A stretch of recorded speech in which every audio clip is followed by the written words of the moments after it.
આજનું આપણું સત્ર લેવાના છે શ્રી દીપકભાઈ પટેલ.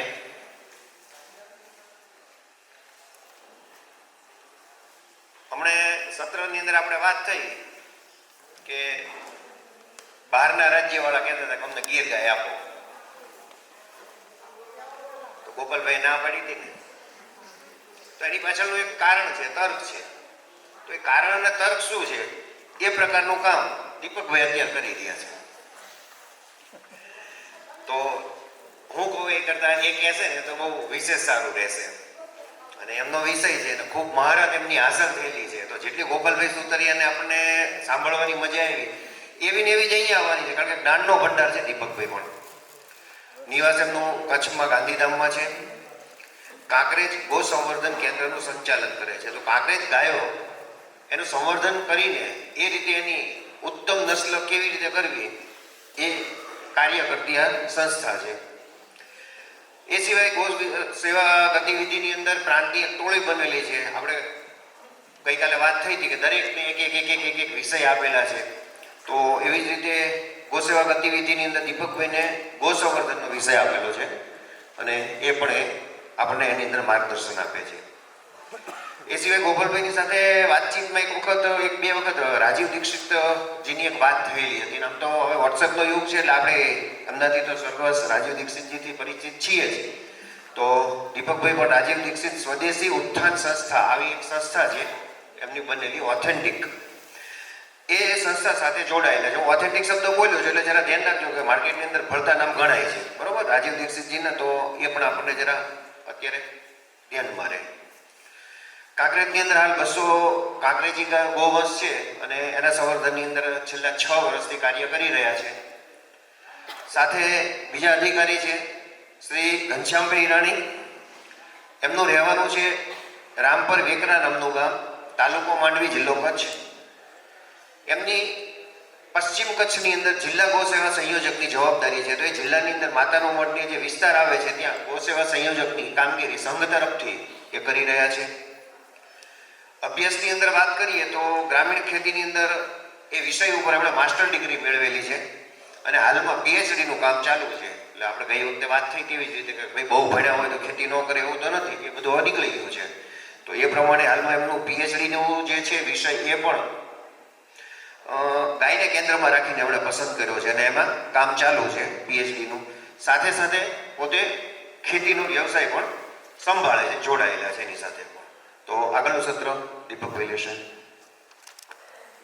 જોરમાં છે વાત.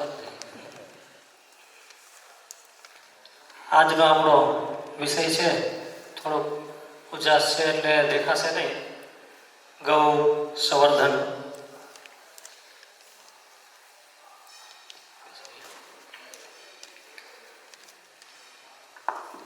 ગાયોનું સંવર્ધન અને સંરક્ષણ અને સાચવણી કરવી હોય તો ઘણા બધા આયામો છે. એ આયામોની અંદર એક મુખ્ય આયામ જે છે એ ગૌ સંવર્ધન છે. ગાયોની સાચવણીમાં અથવા તો કોઈને ગૌશાળા ચાલુ કરવી હોય અથવા તો ગામની અંદર ગૌશાળા હોય અથવા તો પોતાના ઘરે ગાયો રાખવી હોય તો એની અંદર આ એક મુખ્ય પાયો છે ગૌ સંવર્ધન. તો ગૌ સંવર્ધન આપણે કઈ રીતે કરવું, એના કયા કયા આયામો છે, તો એમાં અલગ અલગ આયામો છે ગૌ સંવર્ધનના. ઉત્તમ ગૌ સંવર્ધનના સૂત્ર 10 સૂત્ર મેં આપેલા છે કે અલગ અલગ 10 સૂત્રમાં આપણે કામ કરવું જોઈએ. એમાં સૌથી પ્રથમ સૂત્ર જે આવશે, ક્લિક કરો, ઉત્તમ શાન. થોડીક ઉજાસ છે એટલે ક્લિયરિટી નહીં આવે. આ અમારે કચ્છનો કાંકરેજ બ્રીડનો સાંઢ છે. તમારા અહીંયા સૌરાષ્ટ્ર વિસ્તારમાં ગીર ચાલે છે. અમારે ત્યાં કચ્છ અને ઉત્તર ગુજરાત અને રાજસ્થાન, ઉત્તર ગુજરાત અને રાજસ્થાનને જે પટ્ટો અને બોર્ડર આડે છે ત્યાં આખો વિસ્તાર જે છે એ કાંકરેજનો વિસ્તાર છે. એટલે અમારે ત્યાં આ પ્રકારના કાંકરેજના બોલ હોય છે. આ અમારું પ્યોર બ્રીડ છે કાંકરેજનું. એના શિંગડા, એનું મોઢું કાંકરેજની મોકલી સાવ નાનું હોય, મોઢું છે એ સાવ નાનું હોય. ગીરમાં અને બીજી અમારો એક રાવરી પક્ષ છે, બીજો કંઠી વિસ્તારનો પંખ છે, એમાં મોઢા મોટા હોય. આમાં કાંકરેજમાં મોઢું ખૂબ જ નાનું આવે. ઉત્તમ સાંઢ જે છે, આપણે જે રીતે ખેતી કરતા હોય તો ખેતીની અંદર ઉત્પાદનમાં બે વિષયનું ધ્યાન રાખવામાં આવે. એક સારામાં સારા પ્રકારની જમીન જોઈ અને સારામાં સારા પ્રકારનું બિયારણ જોઈએ. જમીન અને બિયારણ બંને ઉત્તમ હોય તો જ આપણે ઉત્તમ ઉત્પાદન લઈ શકીએ. એ પ્રકારથી સાંઢ જે છે એ બિયારણનું કામ કરે છે, એ બીજ આપે છે.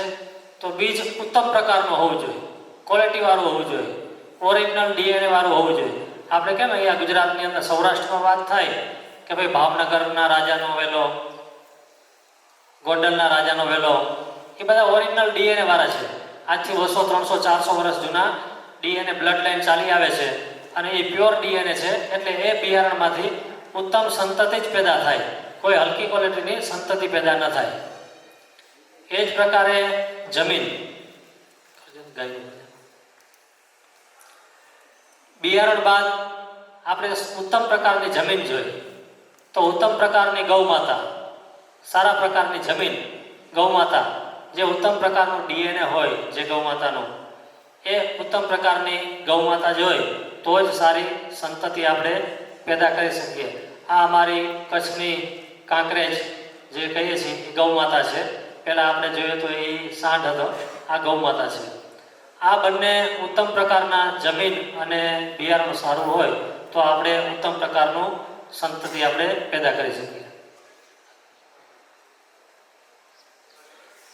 ઉત્તમ પ્રકારની ગૌ માતા અને ઉત્તમ પ્રકારનું સાંઢ હોય તો આપણે સમજી લો કે સાંઢની માનું દૂધ 12 લીટર હોય અને ગૌ માતાનું દૂધ 10 લીટર હોય તો 12 ને 10 22 થાય. 22 ના ભાગાકાર 2 કરો એટલે એની જે સંતતિ પેદા થાય એમાં 11 લીટરની ક્ષમતા રહે. જે બાળક પેદા થાય, વાછડી આવે અથવા વાછડો આવે તો એની જે ક્ષમતા છે દૂધ આપવાની એ 11 લીટરની ક્ષમતા થાય.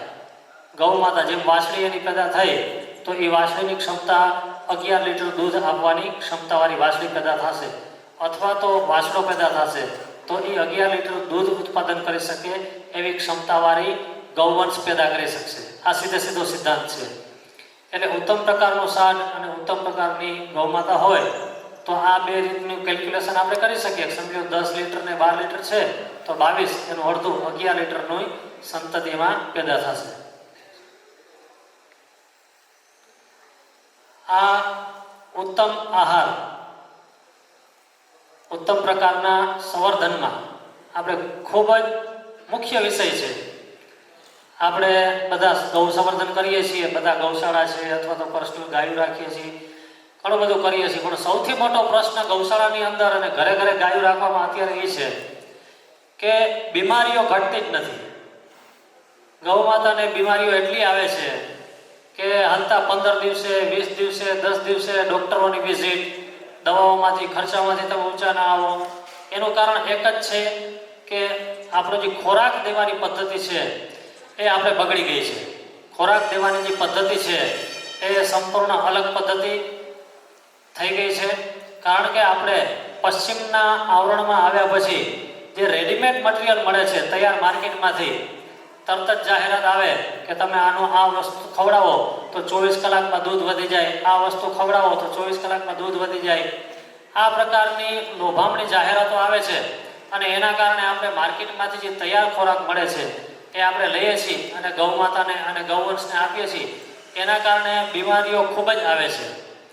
ગૌ માતાના ગર્ભાશય ખરાબ થાય છે, એની કારણે સંતતિ પેદા કરવાની ક્ષમતા ઘટે છે, દૂધ દેવાની ક્ષમતા ઘટે છે. દૂધ વધારે લેવાના કારણે જે ખોરાકો આપવામાં આવે છે એ ખોરાકોની અંદર એટલી બધી ભેળસેળો કરવામાં આવે છે જેનાથી દૂધ ઉત્પાદન ખૂબ વધે છે. પણ એના કારણે એનું ગર્ભાશય અને શરીરનું જે સ્ટ્રક્ચર છે એ ખતમ થઈ જાય છે. માટે એની સંતતિ પેદા કરવાની ક્ષમતા 5 થી 6 જ રહે છે. એના જે વેતર કહીએ આપણે કે 5 વિયાણ આપે અથવા 6 વિયાણ આપે.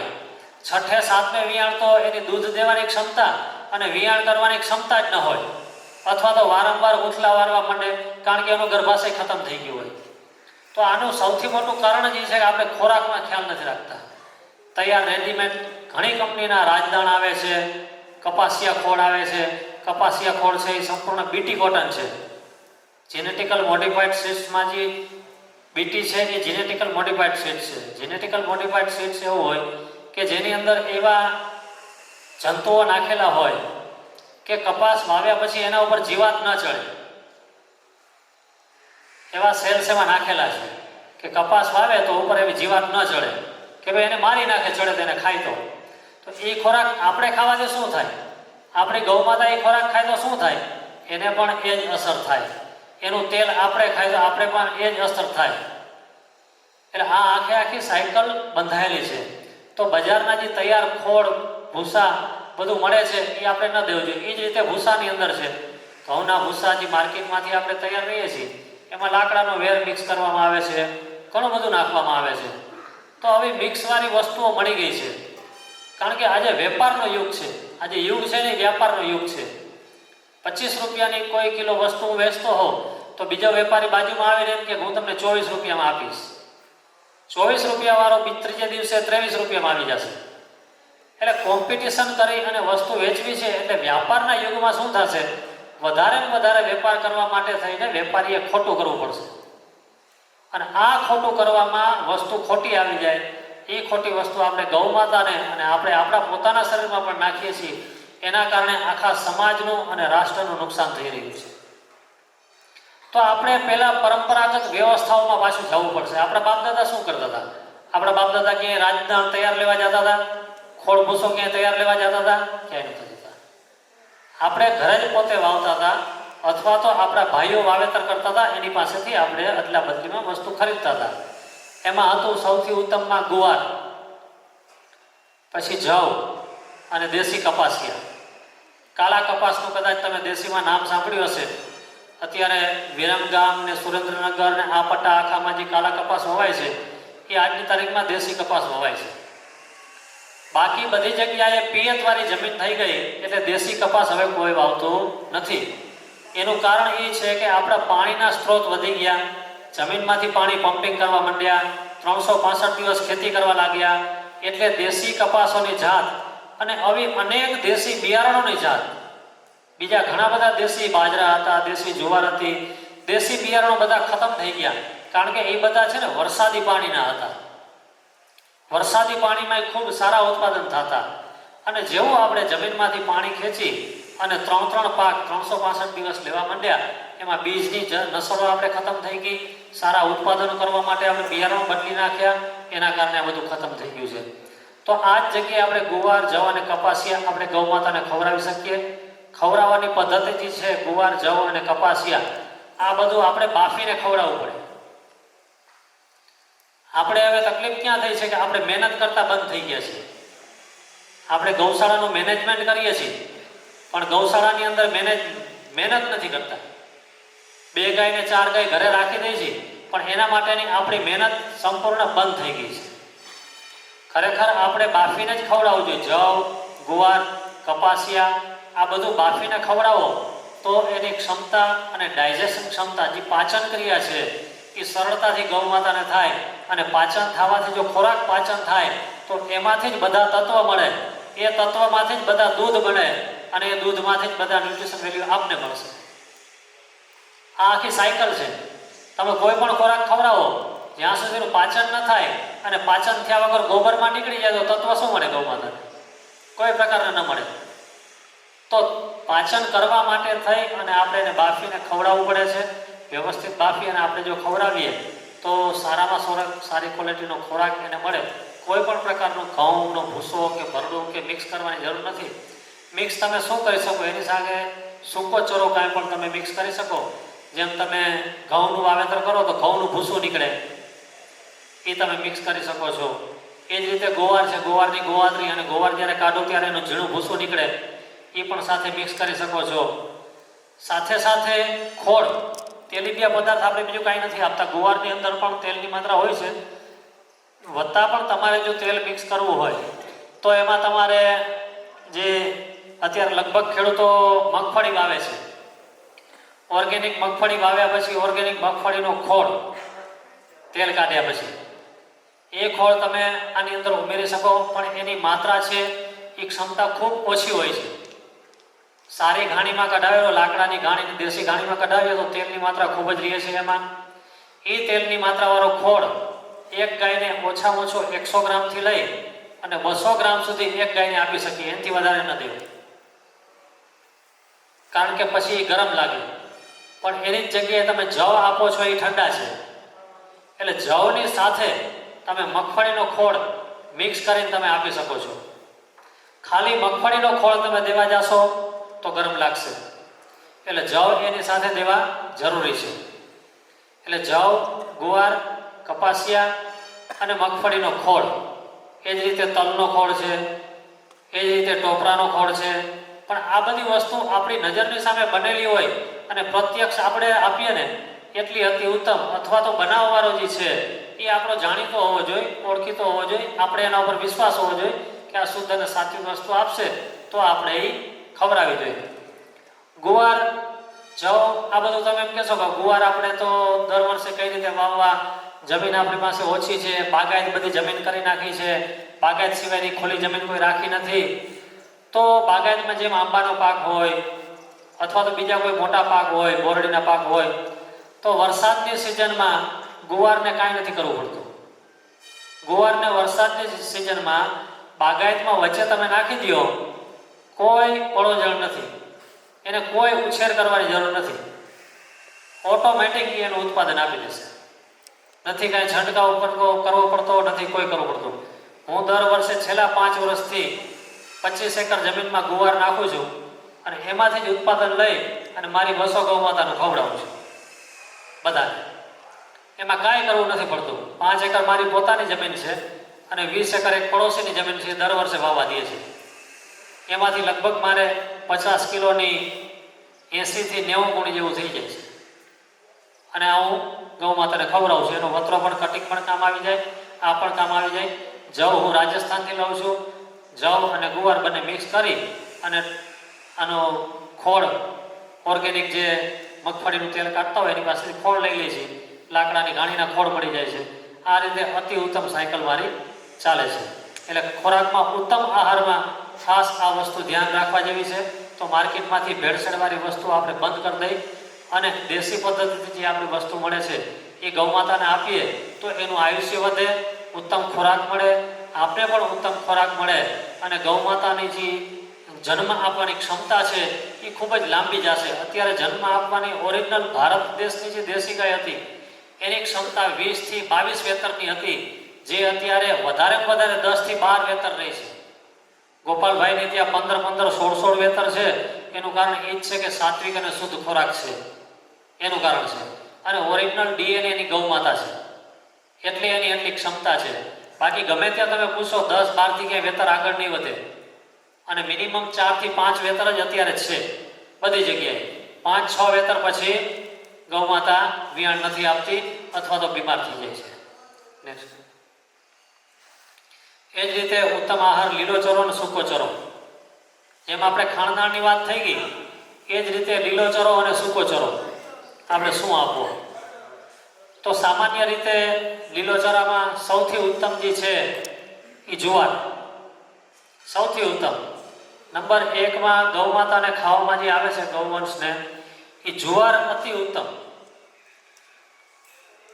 ચોમાસામાં જુવાર મળશે, ઉનાળામાં જુવાર, લીલી જુવાર ઉનાળામાં મળશે, મકાઈ, આ 3 અતિ ઉત્તમ ખોરાક છે. જુવાર, મકાઈ 2.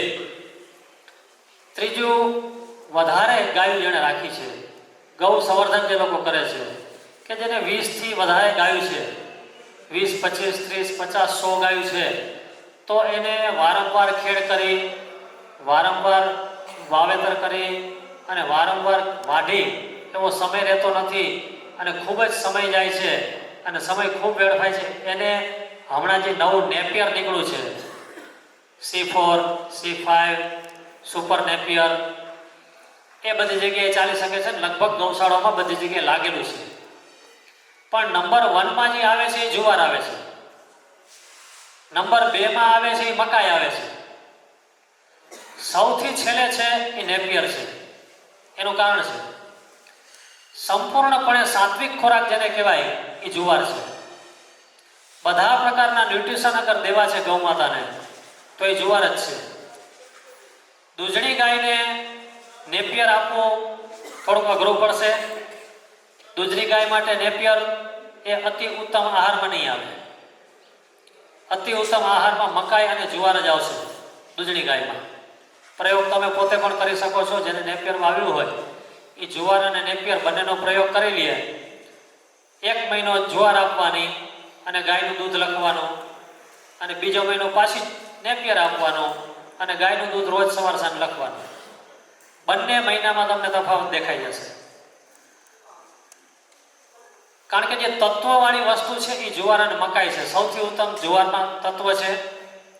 એ તત્વ બીજા કોઈ ખોરાકમાં નહીં મળે. જેમ મનુષ્ય માટે ઉત્તમ ખોરાકમાં બાજરો અને જુવાર આવે છે. બાજરો અતિ ઉત્તમમાં આવે.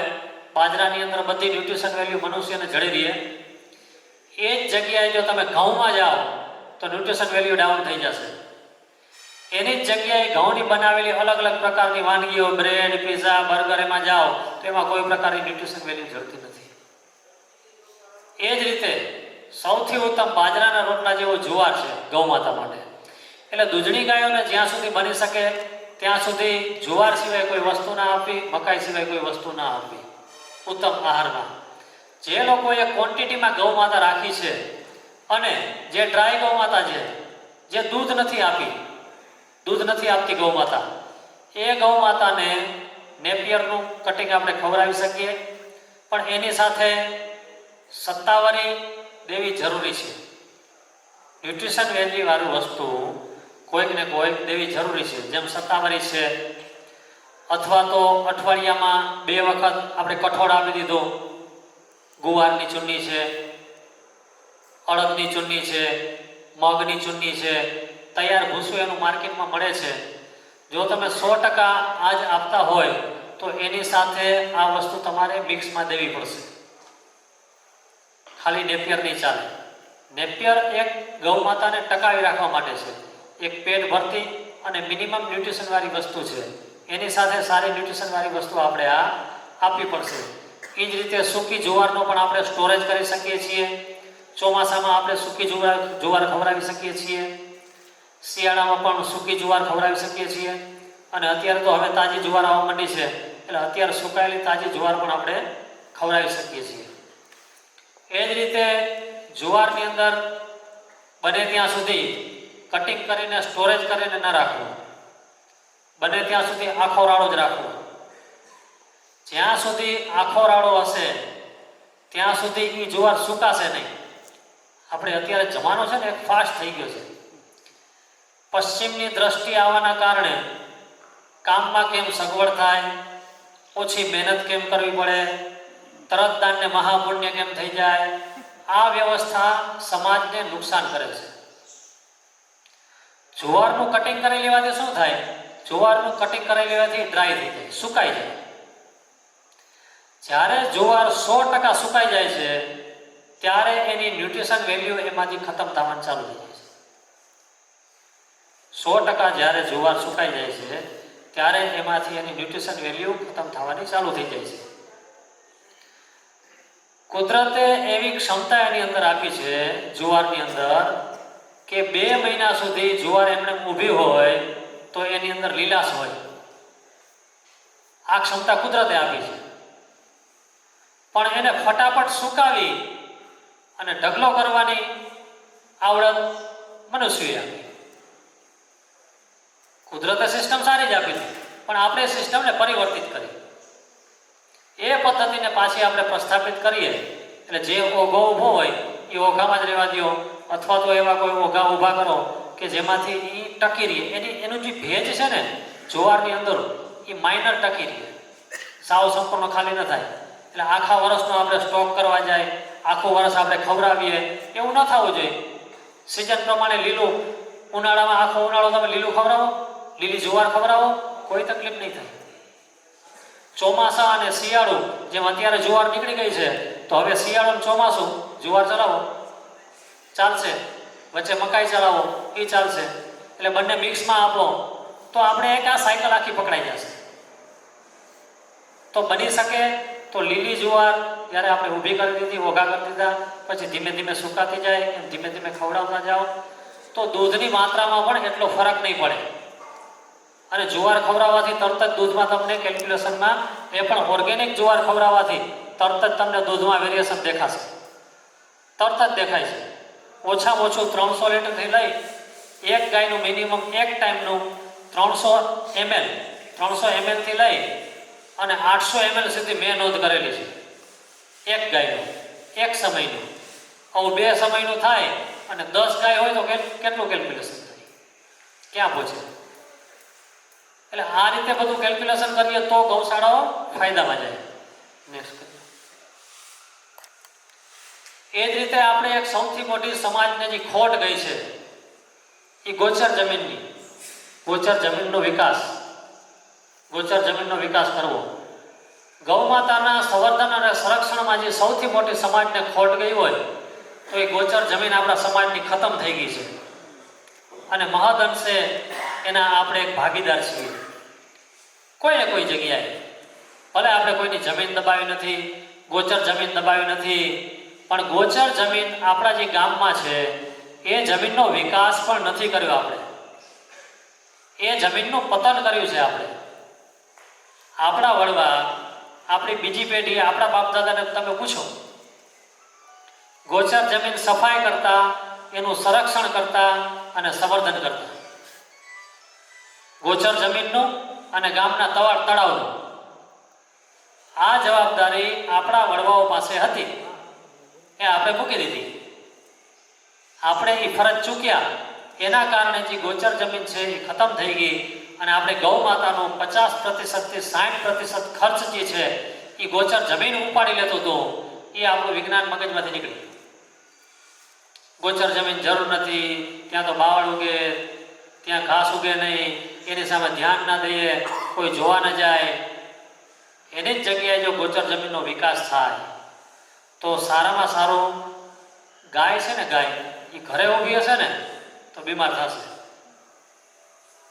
આજથી 100 વર્ષ પહેલાના ઇતિહાસ આપણે જોઈ લઈએ કે ગીરના જંગલોમાં સિંહની સાથે રક્ષણ કરવા માટે ગૌ માતા ઊભી રહેતી, સિંહને પણ ભગાડી દેતી એવી ગૌ માતા હતી. આજે ખતમ થઈ ગઈ છે. 2 વર્ષ પહેલા જુનાગઢના જંગલોમાં હું અંદર રોકાવા ગયો તો એક વાંઢમાં અંદર જે ઝૂંપડાઓ છે ને એમાં, ત્યારે એ લોકોને કીધું કે ભાઈ આપણી આ ગૌ માતા તમે જાઓ લઈને તો ગૌ માતા તમારું રક્ષણ કરે કે કઈ રીતે થાય? તો કે ના, એ કે ગૌ માતા ડરે અને પાછી આવી જાય છે. આ સ્થિતિ થઈ ગઈ છે કારણ કે આપણે એ ગૌ માતાને બંગલામાં બેસાડી દીધી છે, છાપરા આપી દીધા, બંગલા જેવી વ્યવસ્થા કરી દીધી, પંખા આપી દીધા. જરૂરિયાત છે ત્યાં બરાબર છે. પ્રકૃતિ અને વાતાવરણ જ્યારે આપણે મૂકીએ છીએ ને ત્યારે આપણે પોતે ખતમ થઈ જાય છીએ. આ મનુષ્ય યોનિમાં પણ લાગુ પડે છે, જે રીતે ગૌ માતાને લાગુ પડે એમ છે. પ્રકૃતિ અને વાતાવરણથી વિપરીત દિશામાં તમે જાઓ અને અપ્રાકૃતિક વ્યવસ્થાઓને તમે અપનાવવા જાઓ ત્યારે બધી તકલીફ ઊભી થાય. આપણે ઘરની અંદર કોઈ બીમાર નથી એવું છે જ નહીં. લાગડ બધા બીમાર છે. હવા નથી લેતા, સૂર્યનો પ્રકાશ નથી લેતા, બંને વસ્તુ બંધ થઈ ગઈ અને શુદ્ધ પાણી નથી મળતું. હવા, પાણી ને ઉજાસ 3 હોય તો બધું સારું રહે. આ 3 ખતમ થઈ ગયું. ગૌ માતાને જંગલમાં રોજથી 8 થી 10 કિલોમીટર ચરવા માટે જાય તો જ સારામાં સારી ગૌ માતા સ્વસ્થ રહે. આ સિદ્ધાંત છે. આપણે વોકિંગ કરવા રાત્રે નીકળીએ છીએ 2-2 કિલોમીટર, શું કામે? એ સિદ્ધાંતના લીધે આપણે જે ખાધેલું છે શરીરની અંદર એ સંપૂર્ણ રીતે પાચન થવું જાય અને પાચન થાય તો જ એનું પાચન થાય અને રસ, રક્ત, માંસ, મજ્જા આ બધું બને અને તો જ આપણું શરીર સ્વસ્થ રહે. અન્યથા ખોરાકમાં પાચન ન થાય, પાચન ન થાય તો એ ખોરાક મળ દ્વારા બહાર નીકળી જાય અને આપણે એમ કંઈક ઓહો આટલું બધું ખાઉં છું, હું તો 5-5 રોટલા ખાઉં તો એ સાંજે જોઉં તો અશક્તિ જોઈએ. અશક્તિ જોઈએ ને ભાઈ, પાચન તો થતું નથી. એ જ રીતે ગૌ માતાનું પાચન કરવા માટે રોજનું ઓછામાં ઓછું 5 કિલોમીટરથી લઈને 10 કિલોમીટર ચાલવું જોઈએ. આ સિદ્ધાંતને આપણે સમજી ના શકીએ. ગૌ માતા કી જય, ગૌ માતા કી જય કરી ગાયને આપણે માં કરી, પૂજા કરી, બધું કર્યું. ઓસ્ટ્રેલિયા, બ્રાઝિલ, ન્યુઝીલેન્ડ એ લોકોએ આ સિદ્ધાંતને અપનાવી લીધો. એ લોકોએ 50 એકરના ફાર્મ કર્યા, ચરિયાણ જમીન ડેવલપ કરી, અને એની એક પણ ગાય 10 થી 15 કિલોમીટર નીચે આ ચાલતી નથી.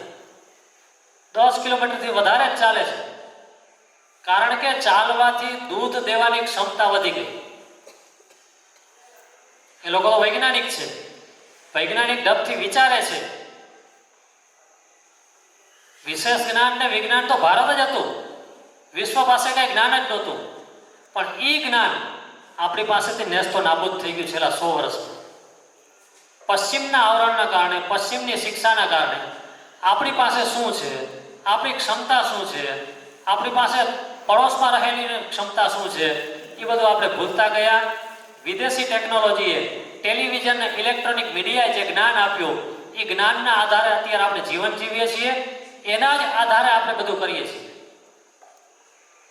એડવર્ટાઇઝ આવે કે આનાથી દૂધ વધે એટલે ખવડાવી દેવાનું, એડવર્ટાઇઝ આવે કે આનાથી ન્યુટ્રિશન વધે એટલે ખવડાવી દેવાનું. કોઈ વિષયનો વિચાર નહીં કરવાનો. આ વિશેષ જ્ઞાન ત્રણેય વિદેશી કંપનીઓ, વિદેશવાળાએ સમજી લીધું. આજની તારીખમાં એ લોકો જવ ખવડાવે છે, આપણે નથી ખવડાવતા. અહીંયાથી જવ એક્સપોર્ટ થાય છે. કુવૈતમાં એક ગૌશાળા છે, 10,000 જર્સી ગાયની ગૌશાળા છે, HF. ઇન્ડિયામાંથી જવ ને ગુવાર ઇમ્પોર્ટ કરે છે અને ત્યાં ખવડાવે છે. અને આપણે અહીંયા ઉત્પાદન થાય છે છતાંય નથી ખવડાવતા. એટલે ચરિયાણ જમીન ખૂબ જ ઉપયોગી છે. આપણા ગામમાં ચરિયાણ જમીન ન હોય, એનો કેમ વિકાસ કરવો, એનો કેમ ડેવલપમેન્ટ કરવું. ગ્રામ સમિતિ બોલાવો, ગ્રામ સમિતિને ભેગી કરીને ગૌસેવા સમિતિ બનાવો. ગૌસેવા સમિતિ સરપંચ પાસે જાય, મામલતદાર પાસે જાય, ગોચર જમીનના આંકડા કઢાવો, દબાયેલી જમીનને સાઈડમાં મૂકો.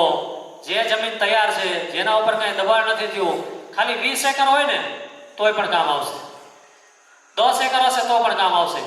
એ જમીનને પાવેડા કાઢી, પાવેડીની ચાલી બાજુ ફેન્સિંગ કરી, જમીનને પેક કરી દો. ઝીંઝવા, ધામણ, માધાણા, આ બધા જે દેશી બિયારણ છે અત્યારે તૈયાર માર્કેટમાં મળે છે. ચોમાસું પડે એમ પેદા થશે. અને સાચું ગૌ માતાનું કામ થયું કહેવાશે.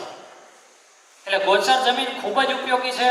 એની અંદર અલગ અલગ પ્રકારની ઔષધિ ઉગે છે. એ ઔષધિ જેમ અત્યારે આપણે સત્તાવરી ખવડાવવી પડે છે. માર્કેટમાં 250 થી 300 રૂપિયા કિલો સત્તાવરી મળે છે. આપણે ગૌ માતાને આપવી પડે છે. જીવંતી આપવી પડે, દોડી અશ્વગંધા આપવી પડે. જંગલ હોય તો કાંઈ ના આપવું પડે, બધું ચરીને આવે.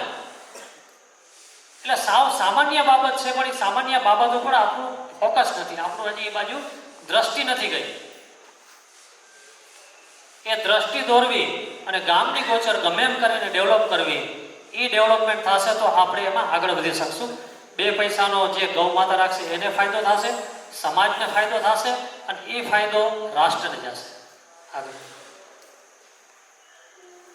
ગૌવત્સ પાલન પોષણ, એમ આપણે એમ કીધું કે ભાઈ 12 લીટરની ગાય અને 10 લીટરની સાંડ, 22 લીટર થયું, અને એનો વાસણો કે વાસળી થશે 11 લીટર થશે. 11 લીટર વાસણો વાસળી થાય, પણ ક્યારે? એ વાસળા અને વાસળીને પણ ખોરાક પૂરેપૂરો આપવાનો છે. આપણે વાસળા અને વાસળીને ખોરાક પૂરેપૂરો આપતા નથી. 20 થી 25 દિવસ 1 મહિનાનું વાસળું થાય એટલે આપણે આચળ એના મોઢામાંથી લઈ લઈએ છીએ. કાં તો કે હવે તો ખાતો થઈ ગયો છે ને. ખાવામાં શું? તો કે તૈયાર ઘઉંનું ભૂસું આવે એ આપીએ છીએ. ઘઉંનું ભૂસું મેં તમને શું કીધું કે એમાં લાકડાનું ભૂસું મિક્સ આવે છે, એ આપણે વાસણાને ખવડાવીએ છીએ. એટલે વાસણાનો 4 મહિને નકશો જોવો ને તો એનું મોઢું જોવો તમને ગમે નહીં. કારણ કે ગૌમાતાનું દૂધ છે એ પૂરેપૂરો સંપૂર્ણ એનો આહાર છે. એ આહાર આપણે છીનવી લીધો. આપણે પણ વેપાર કરવા બેઠા છીએ. 10-15 ગાયો છે એ લોકોને ગૌશાળા ચલાવે છે, હું ના નથી પાડતો, એ દૂધ વેચે, પણ એક આચરનું તમે દૂધ આપો છો, એની સાથે બાકીનું દૂધ એને નથી મળતું, તો એ પ્રકારની ન્યુટ્રિશન વેલ્યુ વાળો ખોરાક એને આપવો જોઈએ. તો સૌથી ઉત્તમ આહાર છે કઠોળ વાછડાઓ માટે. અડદ, તુવેર, મગ, એની ચૂની સિઝનમાં 14 રૂપિયા કિલોથી ચાલુ થાય અને સિઝન ન હોય ત્યારે 21 રૂપિયા કિલો સુધી ભાવ રહે છે. 21 થી હજી સુધી વધ્યું નથી ક્યાંય. સિઝનના ટાઈમે આપણે સ્ટોક કરી લેવો જોઈએ. અને હવે તો લગભગ બધી જગ્યાએ મળે જ છે. દાળની ફેક્ટરી બધી જગ્યાએ થઈ ગઈ, દાળની ફેક્ટરીઓમાં બધે તૈયાર મળે છે. 14 રૂપિયાથી 21 રૂપિયાની વચ્ચે કિલોનો ભાવ છે. એક વાછડાને ખાલી 200 ગ્રામ સવારે અથવા 150 ગ્રામ, નાનું હોય 150 ગ્રામ સવારે 150 ગ્રામ સાંજે, 6 મહિનાથી ઉપર થાય તો 250 ગ્રામ સવાર સાંજે આપો, તો એનો રંગ અને રૂપ આખો ખીલીને આવશે. કારણ કે એના વગર એનું સ્ટ્રક્ચર જ નહીં બને, એનું બંધારણ નહીં થાય, તો એ તમને ઉત્પાદન શું આપશે? એનું બંધારણ હોય તો દૂધનું ઉત્પાદન આપે ને. તમે બંધારણ તોડી નાખો છો.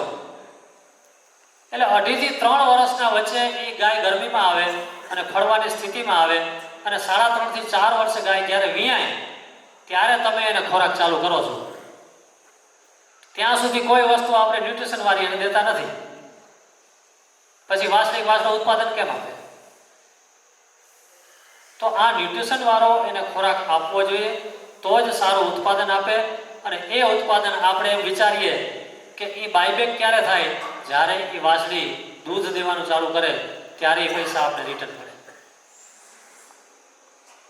એટલે આ ખાસ મુદ્દો આપણે સંવર્ધનમાં ધ્યાન રાખવાનું છે. નેક્સ્ટ, બજારમાં રખડતા મિશ્ર જાતિ થવાથી ભાંગરા ઢોર પેદા થાય છે. મેં ફોટા અલગ અલગ આપ્યા છે કે બજારમાં રખડતા ઢોરોના વાછડા કેવા હોય. આમાં એક પણ ફોટો ગમે એવો ન હોય તમને. લાલ, પીળો, કાળો, સફેદ, મિશ્ર જાતિ. કારણ કે ઓરિજિનલ ડીએનએ વાળો વાછડો જ નથી, ઓરિજિનલ ડીએનએ વાળી ગાય નથી. અને ગામની અંદર ભાંગરા ઢોરો જે રખડતા હોય, જે તે ગામના આખલાઓ રખડતા હોય, જે તે ગૌમાતા એનાથી ફલિત થાય અને એની જે સંતતિ પેદા થાય, એ સમાજનું પતન કરે. 10 લીટરની તમારી ઉત્તમ સંવર્ધનવાળી ગાય હોય અને બજારમાં તમે મૂકો અને 5 લીટરનો કોઈ આંખલો આવી જાય અને ક્રોસ થઈ જાય, તો દૂધ ક્યાં પહોંચે? 15 માંથી 7.5. જે ગૌ માતાનું દૂધ 10 લીટર હતું એની વાછડી 7.5 લીટરે પહોંચી જાય. સીધો હિસાબ. તો એ આપણે બાંગરા ઢોરો રખડે નહીં, રખડતા હોય તો ખસીકરણ આપણે કરી નાખવું જોઈએ. એ આપણા ગામની જવાબદારી હોવી જોઈએ. આપણા ગામની પોતાની જવાબદારી. ગૌસેવા ગતિવિધિ અથવા તો ગૌસેવાની જે ટીમ ગામે બનાવેલી હોય એની જવાબદારી હોય. દર શિયાળામાં 1 વર્ષનું વાછડું થયું હોય એટલે એને ખસીકરણ થઈ જવું જોઈએ કે ભાઈ આપણે આને આંખલો નથી રાખવો, આને બળદ બનાવો છો, તો આપણો એક વિષય પૂરો થાય. તો આ વિષય દર વર્ષે દરેક સમાજમાં ચાલવો જોઈએ. વાછડાઓનું ખસીકરણ. નાના વાછડા આપણે ગામમાં રાખતા હોય, સમજો કે આપણી 1 ગાય છે, 2 ગાય છે, તો વાછડો છે આપણી પાસે, અથવા તો 10-15 ગાયો છે, 20-25 ગાયો છે, તો આખા વર્ષમાં જે 5-7 વાછડાઓ થયા હોય એને દર શિયાળામાં આપણે ત્યાં ડૉક્ટર બોલાવી અને એનું વ્યવસ્થિત ખસીકરણ કરી નાખવું જોઈએ. એટલે આપણી ગૌશાળામાંથી કોઈ જગ્યાએ બહારે બિયારણ બગાડવા ન જાય એવા વાછડા આપણા ઘરમાંથી બહાર ન જાય. નહીં તો શું થાય કે ભાઈ વાછડા બરાબર નથી, 25-30 વાછડા થઈ ગયા, હવે આપણા ઉપર બોજ થઈ ગયો છે, આપણે ઘરમાં સાચવી નથી શકતા, એટલે આપણે મૂકશું ગૌશાળામાં અથવા તો બજારમાં મૂકી દેશું. તો બજારમાં મૂકશું અથવા ગૌશાળામાં મૂકશું એટલે શું થશે? પાછી સમસ્યા થશે.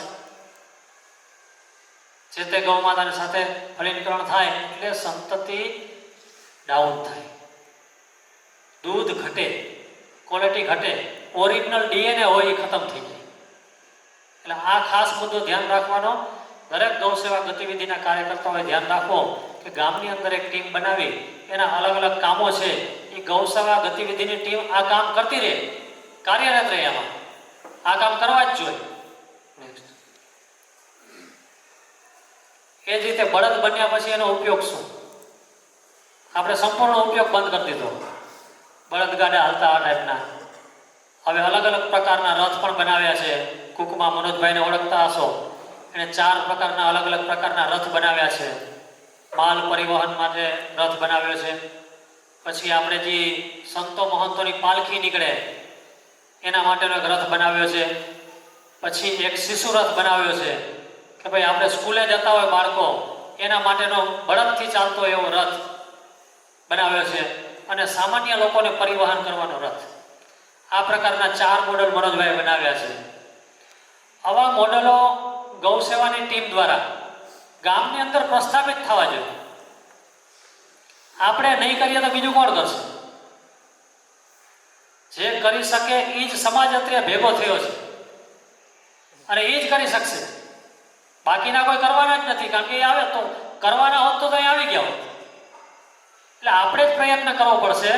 અને આમે તમે ગાયો રાખ્યું હોય, ગૌવંશ રાખ્યો હોય અને ઓર્ગેનિક પદ્ધતિથી ખેતી કરતા હોય, સજીવ ખેતી કરતા હોય, ગાય આધારિત કૃષિ કરતા હોય, એટલે ગામના અડધા તો આપણે ગાંડા કહેતા જ હોય. એટલે બળદ ગાડું હલાવે ને પૂરા ગાંડા થઈ જાય, એમાં કાંઈ વાંધો નહીં. પછી અડધા તો છીએ પૂરા થઈ જાય.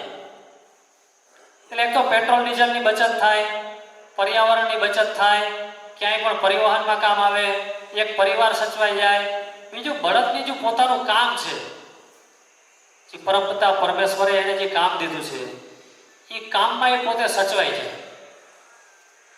જે અત્યારે રખડવું પડે છે બજારમાં, માર્કેટમાં, એ રખડવાનું એને બંધ થાય. તો આ આપણે ખાસ મુદ્દો ધ્યાન રાખવો પડે. અને આ 10 મુદ્દા મેં તમને જે કીધા એ 10 આયામો ખાસ ગૌ સંવર્ધનની અંદર છે.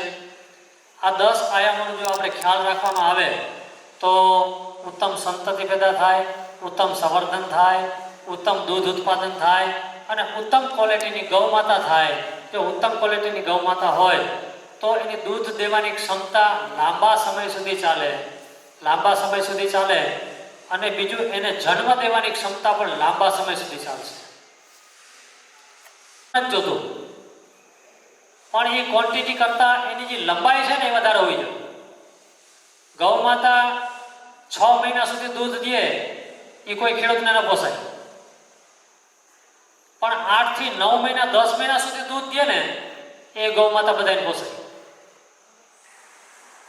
તો આ પીરિયડમાં જ્યારે વાછડી કે વાછડો નાનો હોય, એની માનું દૂધ મૂકે છે, ત્યારે તુરંત જ કઠોળ જો આપણે ચાલુ કરીએ તો આ ક્ષમતા દૂધ દેવાની લેન્થ છે ને એ એનાથી વધે છે. દૂધ દેવાની લેન્થ એ ક્યારે પણ વાછડું છોડતું નથી. એટલે આ સૌથી મોટો ફાયદો છે.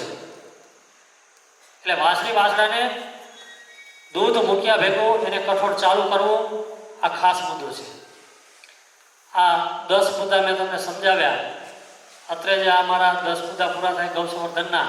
હવે ગૌ સંવર્ધન વિશે તમારા કાંઈ પ્રશ્ન હોય તો એ પૂછી શકો. એટલે સમય હવે લગભગ છે, હજી 20 મિનિટ છે. પ્રશ્નો કરો, 20 મિનિટ થઈ જશે પ્રશ્નો. બીજું કાંઈ હોય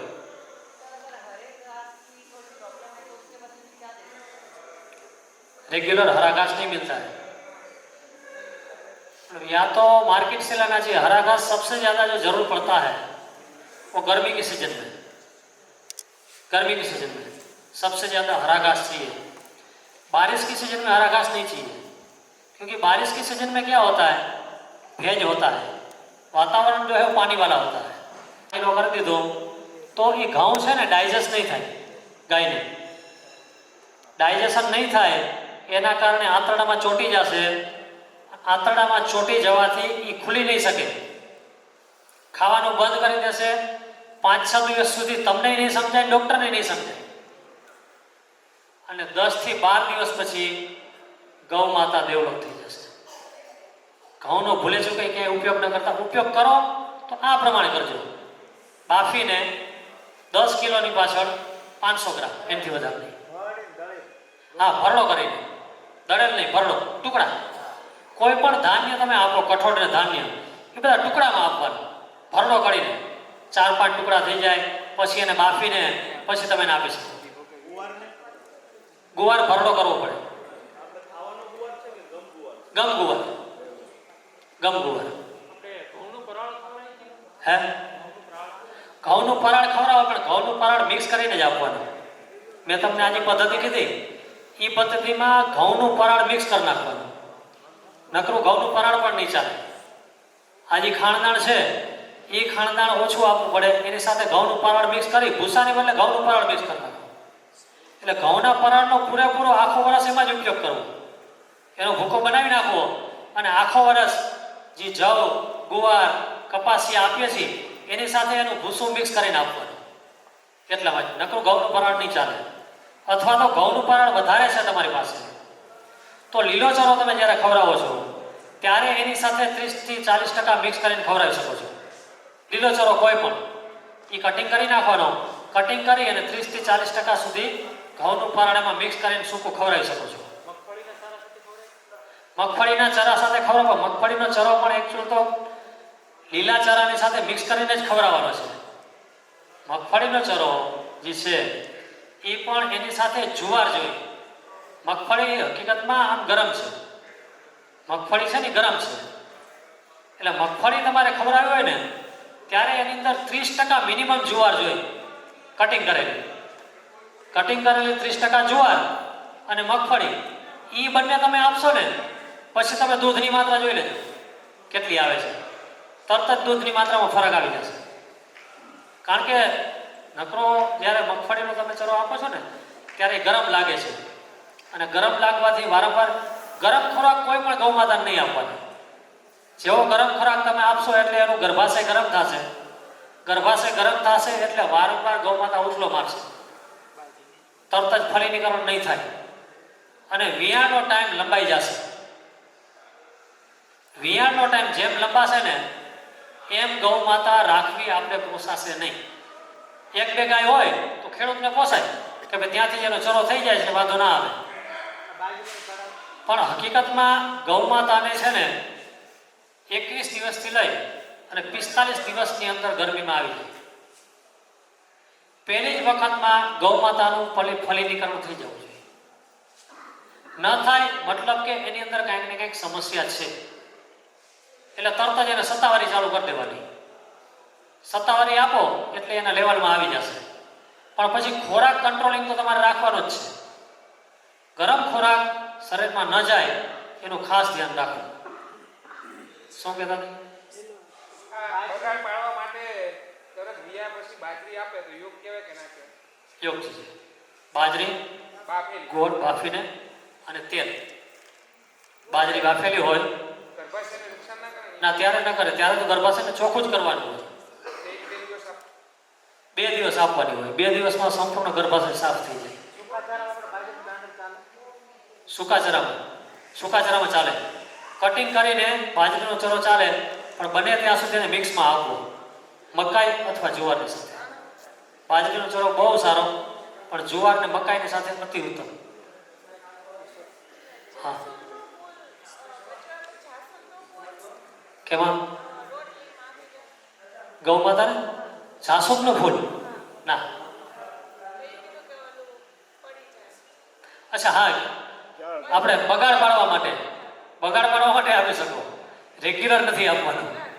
હા, એ 1 અથવા 2 વખત જ આપી શકો, પછી એને કન્ટિન્યુ ના અપાય, એ ગર્ભાશયમાં નુકસાન કરશે. રેગ્યુલર આપવાથી તરોઈ જઈ હોય ગાય તરોઈ જઈ હોય તો પછી એકવાર જવા દેવી પડે કે પછી સાંઠ જોડે લઈ જવા?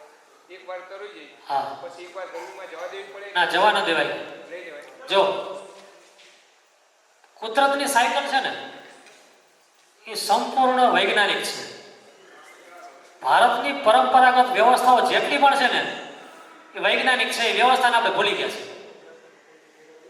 21 થી 45 દિવસ કુદરતે પરફેક્ટ જ દીધા છે. એને આપણે ટપાવીએ છીએ. આપણે દૂધની લાલચ છે. આપણે બધાને શું કહીએ, ભાઈ 21-45 દિવસની અંદર ગાય ગરમીમાં આવે દૂધ પડી જાય. આપણો સિદ્ધાંત કે ફરી જશે દૂધ પડશે, દૂધ ક્યારે પાડતી નથી. એટલે 45 દિવસની સાયકલ આપણે 90 દિવસ કરીએ, 3 મહિના.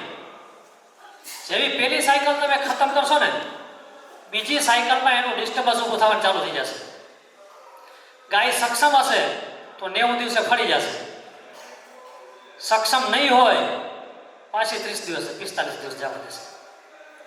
એટલે એનું યુટ્રસ જે છે, ગર્ભાશય જે છે એ ખરાબ થવાનું ચાલુ થઈ ગયું.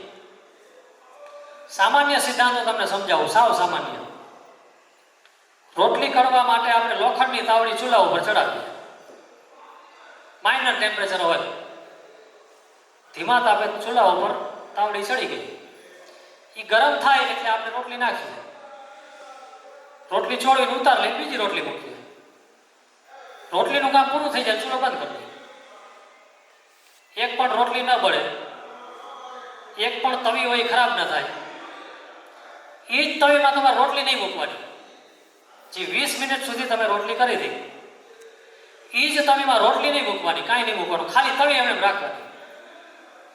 20 મિનિટમાં તવી બળી જશે. એનું નીચેનું પડ જે છે 3-4 વખત 20-20 મિનિટ ગરમ કરવાથી નીચેનું પડ અલગ પડવા માંડશે. અત્યારના વિજ્ઞાનની ભાષામાં ગર્ભાશયની દિવાલ જાડી થઈ ગઈ છે એમ કહેવામાં આવે, ગર્ભાશયમાં ચાંદા પડી ગયા એમ કહેવામાં આવે. આ બહેનોનો અને ગૌ માતાનો એક જ સિદ્ધાંત છે. 21 દિવસે સાયકલ એને ડિઝોલ્વ કરીએ છીએ, 45 દિવસની સાયકલ ડિઝોલ્વ કરીએ છીએ. આગળ જેમ વધતી જાય એમ ગર્ભાશયની ગરમી વધતી જાય, લોઢી જેમ ગરમ થતી જાય એમ યુટ્રસ એનું ડિસ્ટર્બ થતું જાય. યુટ્રસ ડિસ્ટર્બ થતું જાય એટલે બાળકોને જન્મ આપવાની ક્ષમતા ખતમ થઈ જાય. સીધો જ સિદ્ધાંત. એને ન્યુટ્રલમાં લઈ આવવા માટે સત્તાવારી કામ આવે. સત્તાવારી અતિ ઉત્તમ ખોરાક છે, પરંતુ વારંવાર આમ કરવાથી ગર્ભાશય અતિ ખરાબ થાય ત્યારે એને ડિઝોલ્વ કરવું બહુ અઘરું છે. સત્તાવારી વનસ્પતિ છે ને, જે ઔષધિ લાગે છે ને, વનસ્પતિ જે આપણે જમીનમાં ગાજરની જેમ જમીનમાં થાય, ઉપર એનો વેલો થાય.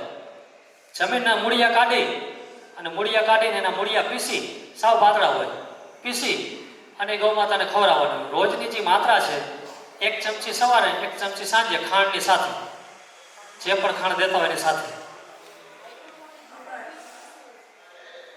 હાઇડ્રોપોનિક મકાઈ છે, વસ્તુ સારી છે.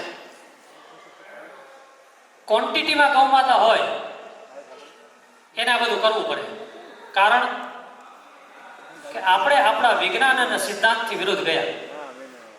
ગોચરની જમીન ના રાખી. ગોપાલભાઈને પ્રશ્ન કર્યો હતો ને કે શું હતું, આપણે બાગાયતમાં જે નિંદામણ થાય છે એ નિંદામણ આપણે કાઢવું પડે છે. એનો પ્રશ્ન શું? પ્રશ્ન કરો ને ભાઈ, નિંદામણ કેમ કાઢવું, એના બાળવા માટે શું કરવું? પરમપિતા પરમેશ્વર મૂર્ખ નથી. નિંદામણ આપ્યું છે ને એ મૂર્ખ નથી. બાળકનો જન્મ થાય અને માને દૂધ આપે, આટલી વ્યવસ્થા જેણે કરી છે, તો એણે જે પણ સૃષ્ટિની અંદર વસ્તુ દીધી છે ને વિચારીને દીધી છે. નિંદામણની વ્યવસ્થા આપણે જે બંધ થઈ ગઈ છે, નિંદામણની વ્યવસ્થા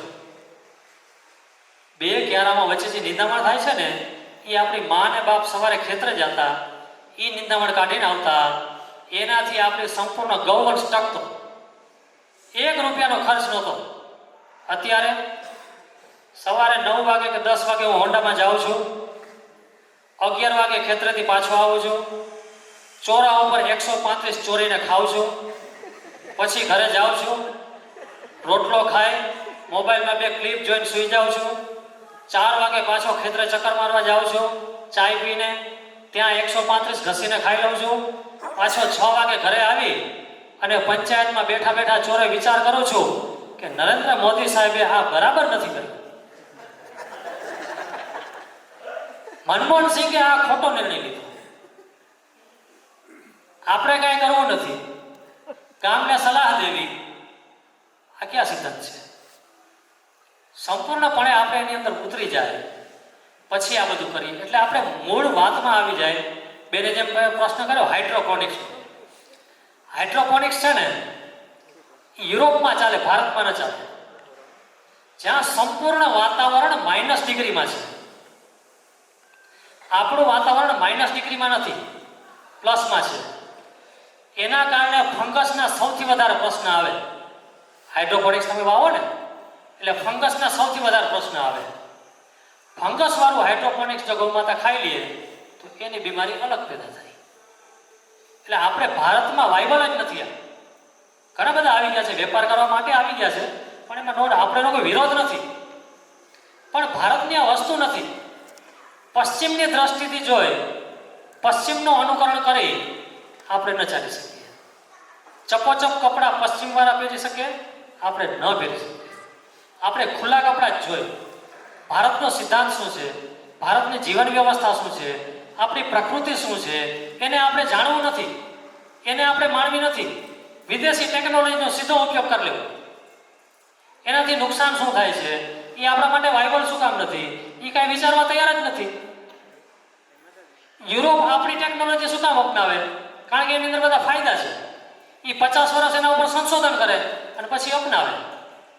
આપણે 5 મિનિટ પણ વિચાર નથી કરતા, એની વસ્તુ અપનાવી લે. પીઝા બર્ગર ખાઈ લે, બ્રેડ ખાઈ લે, બધું ખાઈ લે. એટલે હાઇડ્રોપોનિક્સ છે એ પશ્ચિમની દેન છે. પશ્ચિમમાં દેશમાં ચાલે, આપણા દેશમાં ન ચાલે.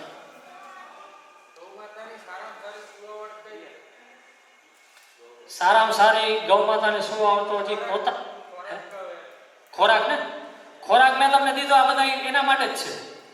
જવ, ગુવાર, કપાસિયા અતિ ઉત્તમ આહાર, બને ત્યાં સુધી બધું ઓર્ગેનિક. જુવાર અને મકાઈ અતિ ઉત્તમ આહાર. આ બધી વસ્તુ જ આપો અને રોજનું 5 થી 10 કિલોમીટર ચલાવો. ગૌ માતાને કોઈ દિવસ કાંઈ ન થાય. મારી ગૌશાળામાં 200 ગૌ માતા છે. મને હજી સુધી એવો કોઈ પ્રશ્ન નથી આવ્યો ગૌ માતાની પ્રસૂતિ બહુ તકલીફથી કરાવી હોય.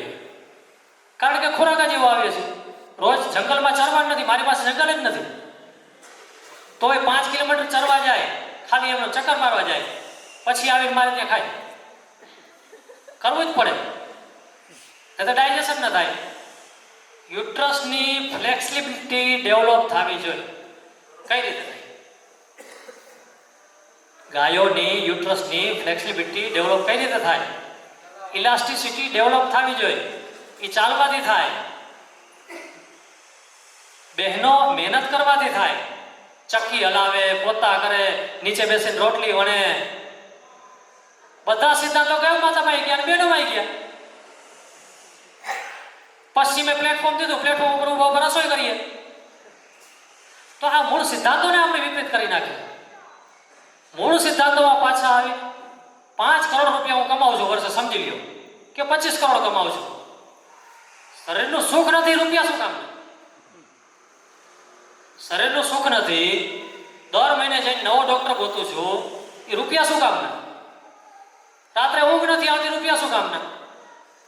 ખાલી મને જોઈને તમે રાજી થાવ એટલા જ કામ ને. હું 25 લાખની ગાડીમાં આવું, રોજ નવા સૂટ પહેર્યા હોય, નીચે બૂટ પહેર્યા હોય, તમે જોઈને આનંદ કરો એમાં મને આનંદ થાય. ખાલી એટલું જ ને. પણ રાત્રે ઘરે જાવ તો ઊંઘ ના આવે. તો એ પશ્ચિમના સિદ્ધાંતોમાંથી વિપરીત આવો, પૂર્વના સિદ્ધાંતમાં આવો. પરંપરાગત વ્યવસ્થા જે આપણા બાપ દાદાઓ હતી, સનાતન વૈદિક ધર્મ શું છે? શું છે ધર્મ? એટલે શું? ધર્મ એટલે વિજ્ઞાન છે. વિજ્ઞાનને સમજવાની કોશિશ જ નથી કરી. સવારે ઉઠીને પ્રભુના દર્શન શું કામ કરવા? આખું વિજ્ઞાન, સનાતનની અંદર આખું વિજ્ઞાન જોડાયેલું છે. એ વિજ્ઞાનને આપણે સમજવું નથી. બસ દીવા ન કરાય. આ તો ધાર્મિક થઈ ગયો છે. ધાર્મિક નથી. ઘરની અંદર આવતા આપણે પેલા સિદ્ધાંતો હતા કે ઘરની અંદર જાતા પહેલા હાથ પગ ધોતા. અત્યારે અંગ્રેજી કંપની શીખવાડ્યું ને, ઘરમાં આવ્યા પહેલા સેનેટાઈઝર કરો. આ તો કરોડો વર્ષોથી મારા ભારતમાં હાલે છે. શીખવાનું ના હોય. શૌચ જઈને હાથ ધોતા. સનાતનના એક એક સિદ્ધાંત તમે જુઓ. એક એક સિદ્ધાંતનું વિજ્ઞાન છે. વિજ્ઞાનને જાણવાની કોશિશ નથી કરવી. પશ્ચિમે જે દીધું એ બધું સારું છે.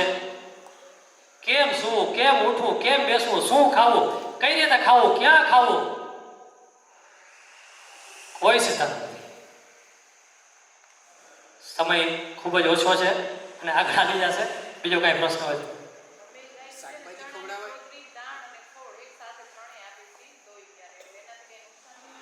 ખોળ કપાસિયાનો નહીં આપવાનો. કપાસિયા બેન, જીનેટિકલ મોડિફાઈડ સીડ્સ એટલે શું? જીએમ, બરાબર. જીનેટિકલ મોડિફાઈડ સીડ્સ એટલે એની અંદર એવા જીન્સ નાખ્યા છે કે એના ઉપર કોઈ જીવાત બેસે ને તો એ મરી જાય. છોડવાની ઉપર જીવાત બેઠો તો મરી ગયો, બરાબર. કેટલું ઝેરીલું થયું? એની અંદરથી દાણો નીકળ્યો, એ દાણામાંથી તેલ નીકળ્યું, આ બાજુ એનો ખોળ નીકળ્યો. હવે ખોળ ખાશે તો શું થશે? જીનેટિકલ મોડિફાઈડ સીડ્સ બનાવવાના સાયન્ટિસ્ટ પોતે કહે છે કે આનાથી ઇનફર્ટિલિટી ડેવલપ થાય. આ વિજ્ઞાન કહે છે, વિજ્ઞાને પોતે છાપ્યું છે. પણ છાપેલું આપણે વાંચતા નથી, સીધું અનુકરણ કરીએ છીએ. એટલે મૂળ સિદ્ધાંતોમાં જ પાછા આવો. જવ, ગુવાર, કપાસિયા સિવાય બને ત્યાં સુધી કોઈ ખોરાક દેવાય જ નહીં. વધારે કાંઈ ન મળે તો કઠોળ આપો ને, અડદની ચૂંટણી આપો. કાંઈ નથી મળતું તો કઠોળની ભૂસીબત્તી તૈયાર જ મળે છે માર્કેટમાંથી, એ ભૂસીબત્તી આપો, કાંઈ નુકસાન નહીં થાય. વધારેમાં વધારે કદાચ ગૌ માતાનું દૂધ ઘટશે ને, 4 લીટર દેતી હશે, 3.5 કરશે, 3 કરશે. દૂધ સાત્વિક મળશે, ગૌ માતા હાથમાંથી નહીં જાય. આજીવન આપણી પાસે ઊભી હશે, ગર્ભાશય સાત્વિક રહેશે તો વધુ સંતતિ પેદા કરી શકશે. આ સિદ્ધાંત જો પશ્ચિમની દ્રષ્ટિ આપણે છે ને, એક તો પશ્ચિમની દ્રષ્ટિ ઘૂસી ગઈ છે ને, ખબર જ નથી કયા દરવાજાથી ઘૂસી છે. આપણે ખાલી એમ જ વિચારીએ કે હું જપોટ લેગો પહેરું એટલે સ્વદેશી. વિચાર એટલા ઊંડા સુધી આપણી અંદર ઉતરી ગયા છે કે આપણે એની તરફ દ્રષ્ટિ જ નથી કરી શકતા. જે રેડીમેડ મટીરિયલ મળ્યું છે એ કોઈ કામનું નથી. બધું આપણે પોતે જ મહેનત કરીને કરવું પડે તો જ કામનું. અને મહેનત તો કરવી પડે. સવારના 5 વાગે ઉઠો, રાતના 11 વાગ્યા સુધી કરો. આપણા બાપ દાદા શું કરતા? હાલની તારીખમાં 60 વર્ષના ડોસી જેના ઘરે હોય એ તમે જોઈ લો શું કરે છે. 7 વાગે નહીં ઉઠી હોય ડોસી, 5 વાગ્યામાં જ ઉઠી જાય. શું કામ? અને છેક સુધી 10 વાગે ડોસીમાં સૂતા હશે, એના હાથમાં કામ હશે. અને આજની યુવાન સ્ત્રી અને યુવાન પુરુષ પાસે શું કામ છે? એક પણ કામ નથી. ઘરની દરેક વ્યવસ્થા ઘરની અંદર થતી, દરેક મસાલા ઘરમાં થતા. હમણાં કોણે પ્રશ્ન કર્યો હતો? કઠોળ અને ધાન્ય રાખીએ તો જીવાત ન ચડવી જોઈએ. ચડે જ ને. ઉતાવળથી બધું પકાવી લેવું. ઘઉંનો આપણે વાડીની અંદર નણી લીધા પછી એને સૂકવતા, સૂકવીને કાઢી લીધા પછી પણ આપણે જમીનમાં સૂકવતા. અત્યારે સૂકવીએ છીએ. આ બાજુ નણી લીધા, કાલે ભાઈ ઓપનર આવે છો, હાલો ફટાફટ 2 દિવસમાં ફળો ખાલી. ઓપનર આવ્યો, ઓપનર આવીને ઘરે પહોંચી ગયું, બેનને બોલાવી સફાઈ કરવા, સફાઈ કરીને એરંડિયું લાગી ગયું, એરંડિયું નાખીને ડબ્બામાં નાખી ગયું. આ સિદ્ધાંત છે કે રોટલીને બનાવવા પણ સમય લાગે, એને શેકવી પડે. એ જ રીતે ઘઉં, ધાન્ય, કઠોળ, ચંદ્ર અને સૂર્યનો તાપ જ્યારે આપો ત્યારે એમાં જીવાત ના પડે. આ સીધો સિદ્ધાંત હતો. આ સિદ્ધાંતને જ આપણે ભૂલી ગયા. એટલે જ કહું છું, પૂર્વજો જે કરતા હતા એ કરવા માંડો, બધું ફાટે ચડી જશે. કાંઈ નથી કરવું. હે? ખોળ, ખોળ, ગોળ, ગોળ, ગોળ છે ને રેગ્યુલર નહીં આપવાનું. ગોળ ગરમ વસ્તુ છે, મેથી પણ ગરમ વસ્તુ છે. પ્રસૂતિ થયા ત્યારે તમે બાજરાની સાથે આપો એ ચાલે. વારંવાર મેથી અને ગોળ નહીં આપવાનો. તમારે અઠવાડિયે 1 વખત આપી શકો, 10 દિવસે 1 વખત આપી શકો, એ રીતે આપી શકો. વારંવાર નહીં આપવાનું. હા, દૂધ ઉત્પાદન વધશે, યુટ્રસ ખતમ થઈ જશે. હા,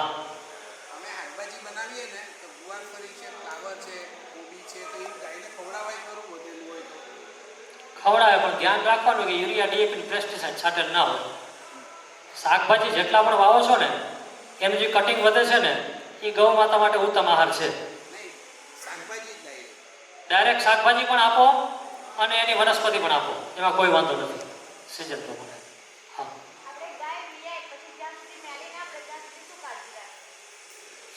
કોઈ કાળજી નહીં. સામાન્ય ગાય હોય ને તો લગભગ મને છે ઓછામાં ઓછી 30 મિનિટથી 1 કલાકમાં મેલી પડી જાય. વધારે 12 કલાક જેવું લાગે. 12 કલાકથી વધારે લાગે જ નહીં ગૌ માતાને. કદાચ ક્યાંય ડિસ્ટર્બન્સ હોય તો 12 કલાક સુધી ઊભી રહીએ, 12 કલાક સુધી ન પડે મેલી. પણ 12 કલાક સુધી તો પડી જ જાય. ત્યાં સુધી કોઈ કાળજી રાખવાની જરૂર નથી. એનું ખીરું તમે ડાયરેક્ટ દોઈ શકો છો. વાસણાને પીવડાવી પણ દેવાય, કારણ કે સૌથી પહેલાં તો વાસણો છે એને તરત જ ધવડાવવું જોઈએ. એ જ મિનિટે વાસણો જેમ ઊભો થવાની કોશિશ કરે તરત જ એને મોઢું આપી અને દૂધ પીવડાવી દેવું જોઈએ.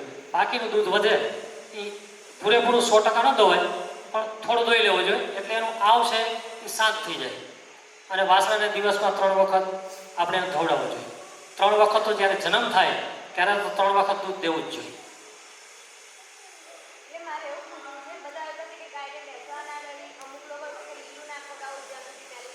એટલે એમાં ઠંડા પદાર્થ નહીં ખવડાવવા. લીલું એટલે ઠંડુ થઈ ગયું, ભેજ આવી ગયો, ઠંડુ લાગે, પાણી પીવા દો ઠંડુ. એટલે ગરમ વસ્તુ જ આપવી પડે. બાજરો આપણે શું કામ આપીએ છીએ બાફેલો? કારણ કે ગરમ છે. ગોળ એમાં નાખીએ છીએ, તેલ નાખીએ છીએ, બધી ગરમ વસ્તુ છે. તરત જ ગર્ભાશયને સાફ કરી અને બગાડ તરત જ બહાર કાઢી દઈએ. પાણી એને ન અપાય. જેવી મેલી પડી જાય પછી એને પાણી અપાય. એ ખાસ ધ્યાન રાખે. હે ક્રોસ બ્રીડિંગ સાહેબ, ક્રોસ બ્રીડિંગથી થાય ને એ નસલને ઓરિજિનલ ડીએનએમાં લઈ આવવા 90 વર્ષ લાગે. કેટલા? ઓરિજિનલ ડીએનએમાં પાછી લઈ આવી હોય ને, જે મારું કાંકરેજનું ઓરિજિનલ ડીએનએ છે, એ ડીએનએને પાછું 100% ડીએનએમાં લઈ આવવું હોય ને તો 90 વર્ષ લાગે. આ જર્સી એચએફ ગાય જે છે એ બનાવતા 95 વર્ષ લાગ્યા તે લોકોને. જ્યારે પહેલી વખત એને એચએફ બનાવી ને યુરોપે, ત્યારે 2 લીટર દૂધ હતું. 2 લીટર દૂધને 25 લીટર પહોંચાડતા એને 95 વર્ષ લાગ્યા હતા. ઓરિજિનલ ડીએનએમાં આપણે પાછું લઈ આવો હોય ત્યારે 90 થી 95 વર્ષ લાગે, ત્યારે એ સુધરે. એટલે કોશિશ કરવાની કે આપણું ડીએનએ બગડવા જ ન દેવાનું. આપણું ડીએનએ બગડવા જ નહીં દેવાનું. એ પરંપરા આપણે પાછી લઈ આવવી પડશે, એ સાચવવી પડશે. ગોપાલભાઈ કેમ કીધું? ગોત્રનું ધ્યાન રાખવું. મનુષ્યોમાં આપણે આપણા બધાના ગોત્ર હતા, ખોઈ ગયા. ક્યાં છે? કોઈ જગ્યાએ નથી. મૂળભૂત સિદ્ધાંતોમાં જ પાછું જવું પડશે બધેથી.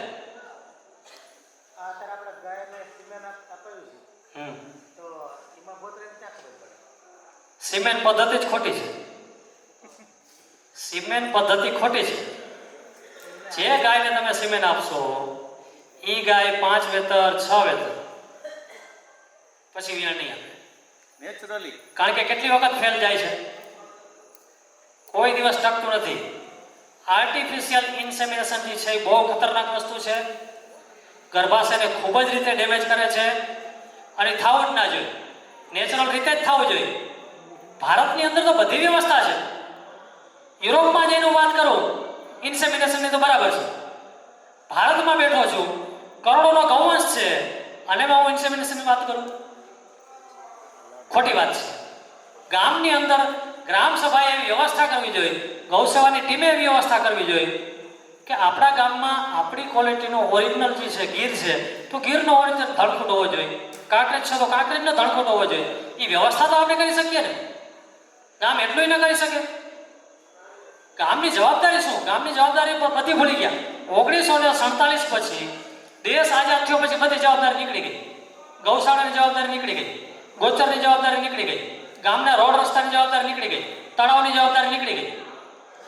બધું આપણે કરતા, બધું સરકાર ઉપર ઠોકી દીધું. ગામમાં કાંઈ નથી. પાણી નર્મદાનું આવે, રાજી થાય. ઘણા ગામમાં સભાઓમાં જાઓ ને એટલે લોકો મળે. 1.5 વર્ષ પહેલા હું સામખેડીના અંતરિયાળ ગામમાં ગયો. કીધું કામ થઈ ગયું ગામમાં. શું થયું? મેં કીધું નર્મદાની લાઈન આવી ગઈ. અરે રાજી થઈ ગયા ભાઈ. તો પણ નર્મદાની લાઈન આવી, તમારું પતન થયું.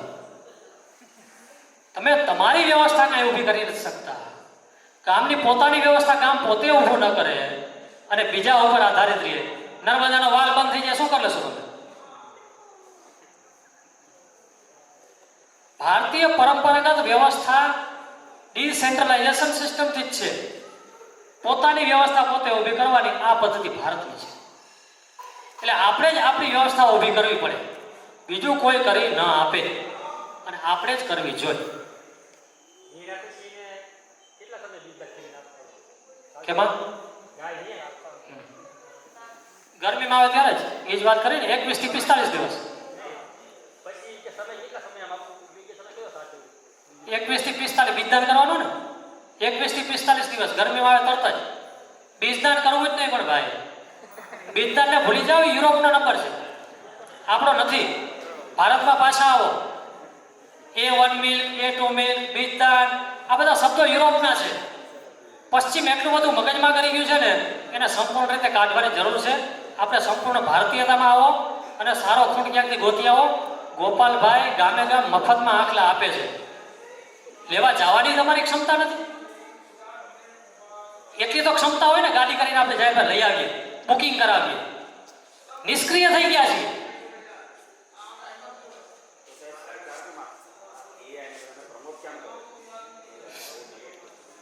સંપૂર્ણ વ્યવસ્થા જે છે, વિશ્વની વ્યવસ્થા, એ આખી પશ્ચિમના આધારે હાલે છે, વેપારના આધારે હાલે છે. આખી પશ્ચિમની જે વ્યવસ્થા છે એ વ્યાપારના આધારે હાલે છે. એટલે એને વેપાર કરવો છે. ભારતની જે ઓરિજિનલ, આમાં જો સરકારનો કોઈ રોલ ના હોય. સરકાર કેના આધારે ચાલે? હમણાં સરપંચની ચૂંટણી થઈ, તમે જોયું ગામમાં, કેના આધારે હાલ્યો? પૈસાના આધારે. બરાબર. ક્યાંથી આવ્યા? કંપની વાળા દીધા. મને કંપની વાળો 25 લાખ દે, હું સરપંચ બનું, મારે શું કરવું? 25 એકર જમીન દબાવી, કાંઈ વાંધો નહીં, લે ભાઈ કર સાહેબ. કોઈ પણ હોય, હું કોઈનો વિરોધી નથી, કોઈના પક્ષમાં નથી. પણ સરકાર સરકારના પ્રમાણે જ કરી શકે, એનાથી વિપરીત ન જઈ શકે. પૂરું થઈ ગયું ને, આપણે ખતમ થઈ ગયા. રોડ, રસ્તા, ગટર બધું બનાવ્યું, ગોચર બનાવી, એમાં આપણે એક એક વ્યક્તિ 25,000, 50,000 દેવામાં આવી ગયો છે ભારત. એટલે એના ઉપરથી વિશ્વાસ મૂકી આપણા ઉપર આવીએ અને આપણે ગામની અંદર ગ્રામની જે યોજનાઓ છે, આપણે સંઘની કેટલી બધી યોજનાઓ છે, ઘણી યોજનાઓ છે.